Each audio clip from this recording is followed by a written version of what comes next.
নৈপুর গ্রাম পঞ্চায়েতে বিজেপির নতুন বোর্ড গঠন, প্রধান পদে মদন মান্না। দীর্ঘদিনের অচলাবস্থা কাটিয়ে অবশেষে নৈপুর গ্রাম পঞ্চায়েতে বিজেপির বোর্ড গঠিত হলো।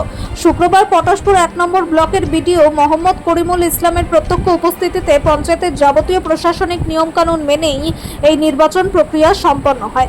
উপস্থিত মোট 15 জন পঞ্চায়েত সদস্যের সর্বসম্মত সমর্থনে নৈপুর গ্রাম পঞ্চায়েতের নতুন প্রধান হিসেবে দায়িত্ব গ্রহণ করেন বিজেপির প্রবীণ ও স্থানীয় জনপ্রিয় নেতৃত্ব মদন মান্না। উল্লেখ্য, বিগত কয়েক বছর ধরে নৈপুর গ্রাম পঞ্চায়েত শাসক দল তৃণমূল কংগ্রেসের অধীনে ছিল। বিজেপি নেতৃত্বের অভিযোগ, বিশেষ করে 2026 সালের বিধানসভা নির্বাচন পরবর্তীতে পঞ্চায়েতের সামগ্রিক কাজকর্মে চরম অচলাবস্থা দেখা দেয়। পঞ্চায়েত প্রধান, উপপ্রধান এবং অধিকাংশ সদস্য নিয়মিত পঞ্চায়েত কার্যালয়ে উপস্থিত থাকতেন না। ফলে সাধারণ মানুষ কাস্ট সার্টিফিকেট, জন্ম মৃত্যু শংসাপত্র প্রদান থেকে শুরু করে একাধিক সরকারি পরিষেবা পাওয়া থেকে বঞ্চিত হচ্ছিলেন। থমকে গিয়েছিল এলাকার সার্বিক উন্নয়নমূলক কাজও। বিজেপি নেতৃত্বের দাবি, পঞ্চায়েতে স্তব্ধ হয়ে যাওয়া পরিষেবা পুনরায় চালু করতে এবং সাধারণ মানুষের দুর্দশা লাঘব করতেই এই নতুন বোর্ড গঠন করা হয়েছে। তবে এদিনের বিশেষ সাধারণ সভায় শুধুমাত্র প্রধান নির্বাচন সম্পন্ন হলেও উপপ্রধান নির্বাচন স্থগিত রাখা হয়। পঞ্চায়েত প্রশাসন ও দলীয় সূত্রে খবর, উপপ্রধানের পদটি ওবিসি মহিলাদের জন্য সংরক্ষিত থাকায় আইনি ও প্রযুক্তিগত জটিলতার কারণে উপপ্রধান নির্বাচন প্রক্রিয়া সম্পন্ন করা সম্ভব হয়নি। পূর্ববর্তী উপপ্রধান আগেই পদত্যাগ করেছিলেন বলে জানা গেছে। খুব শীঘ্রই প্রয়োজনীয় প্রক্রিয়া মেনে উপপ্রধান পদটিতেও প্রতিনিধি নির্বাচন করা হবে বলে বিডিও কার্যালয় সূত্রে ইঙ্গিত দেওয়া হয়েছে।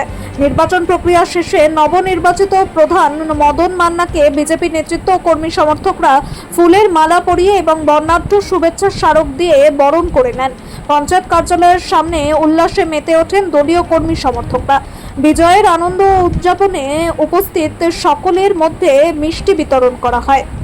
নতুন দায়িত্ব পেয়ে মদন মান্না জানান, দলীয় পরিচয় দূরে সরিয়ে রেখে নৈপুরের প্রতিটি সাধারণ নাগরিক যাতে নিরপেক্ষভাবে সমস্ত সরকারি পরিষেবা পান, সেটাই হবে তার প্রথম ও প্রধান অগ্রাধিকার। এদিনের এই গুরুত্বপূর্ণ বোর্ড গঠন অনুষ্ঠানে উপস্থিত ছিলেন বিজেপির একাধিক শীর্ষ নেতৃত্ব, যাদের মধ্যে উল্লেখযোগ্য তাপস মাঝি, কৃষ্ণগোপাল দাস, স্বপন পাহাড়ি, প্রসেনজিৎ সাউ, ইন্দ্রজিৎ বারিক, সুকান্ত প্রধান, স্বপন দাস, সুতপা চক্রবর্তী, পীযূষ মাইতি সহ বহু সক্রিয় দলীয় কর্মী ও সমর্থক। না, আসলে আপনারা লক্ষ্য করবেন, আমাদের ভারতীয় জনতা পার্টির যে মোটো সবকা সাথ, সবকা বিকাশ, সবকা প্রয়াস, সবকা হিসাব।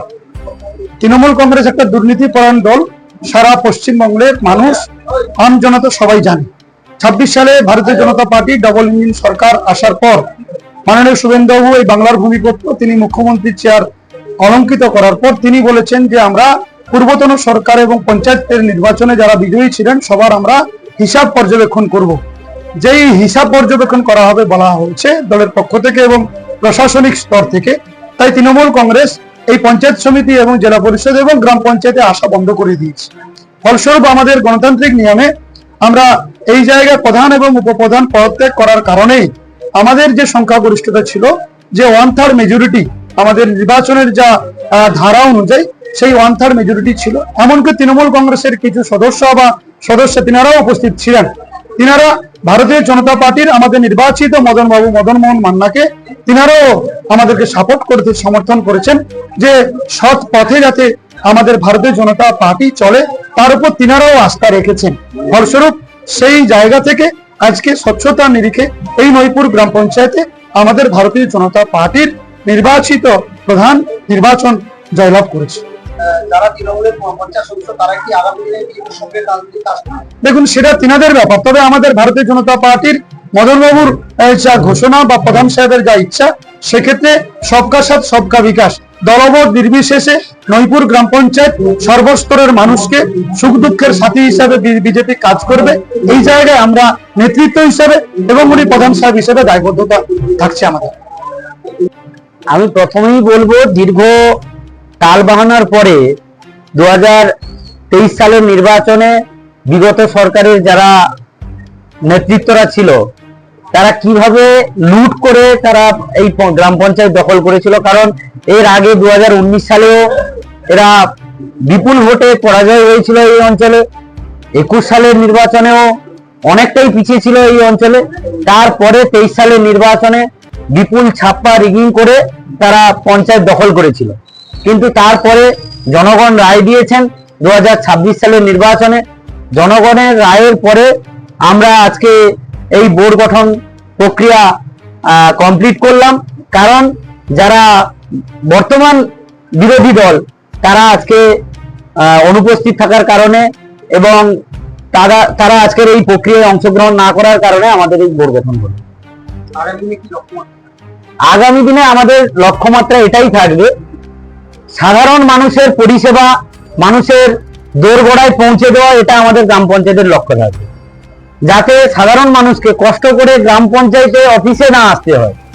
আমরা যারা দলীয় নেতৃত্বরা আছি বা আমাদের যারা প্রশাসনিক দায়িত্বে যারা থাকবেন বা আজকে যিনি দায়িত্ব পেলেন, তারও লক্ষ্যমাত্রা থাকবে যাতে মানুষের পরিষেবাটা একদম দোরগোড়ায় পৌঁছে দেওয়া যায়। উপপ্রধান তো গঠন হলো না, একটু কিরকম?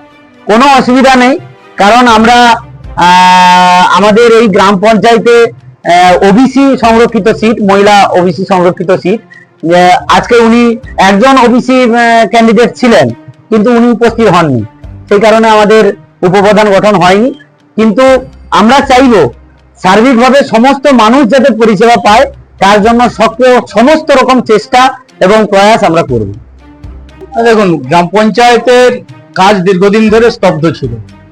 আপনি যদি দেখেন 4 তারিখের পরে রেজাল্ট বেরোনোর পরে তৃণমূল কংগ্রেসের যারা নির্বাচিত জনপ্রতিনিধি তারা গ্রাম পঞ্চায়েতে আসছিলেন না। আমাদের পটাশপুর 1 নম্বর ব্লকের সমস্ত গ্রাম পঞ্চায়েতগুলিতে একই অবস্থা, শুধু চিস্তিপুর 2 বাদ দিল। তো নিয়ম মেনে এখানে আমাদের প্রেসক্রাইব অথরিটি মাননীয় সমষ্টি উন্নয়ন আধিকারিক তিনি এখানে আজকে প্রধানের জন্য উপপ্রধানের জন্য চিঠি করেছিলেন। এই গ্রাম পঞ্চায়েতের 19 জন টোটাল মেম্বার, তার মধ্যে প্রধান উপপ্রধান পদত্যাগ করে নিয়ম মেনে আজকে তার বোর্ড গঠনের প্রধান উপপ্রধান গঠনের জন্য আজকে চিঠি করা হয়। আজকে তৃণমূল কংগ্রেসের পঞ্চায়েত মেম্বাররাও আজকে এখানে এসেছিলেন, একদম শান্তিপূর্ণ নির্দ্বিধায় তারা উপস্থিত করে এই নির্বাচনে অংশগ্রহণ করলেন। আর আমরা ভারতীয় জনতা পার্টির থেকে আমরা প্রধান নির্বাচিত করলাম। নতুন প্রধান হয়েছেন মদন মান্না মহোদয়, আর উপপ্রধান আজকে নির্বাচিত হয়নি।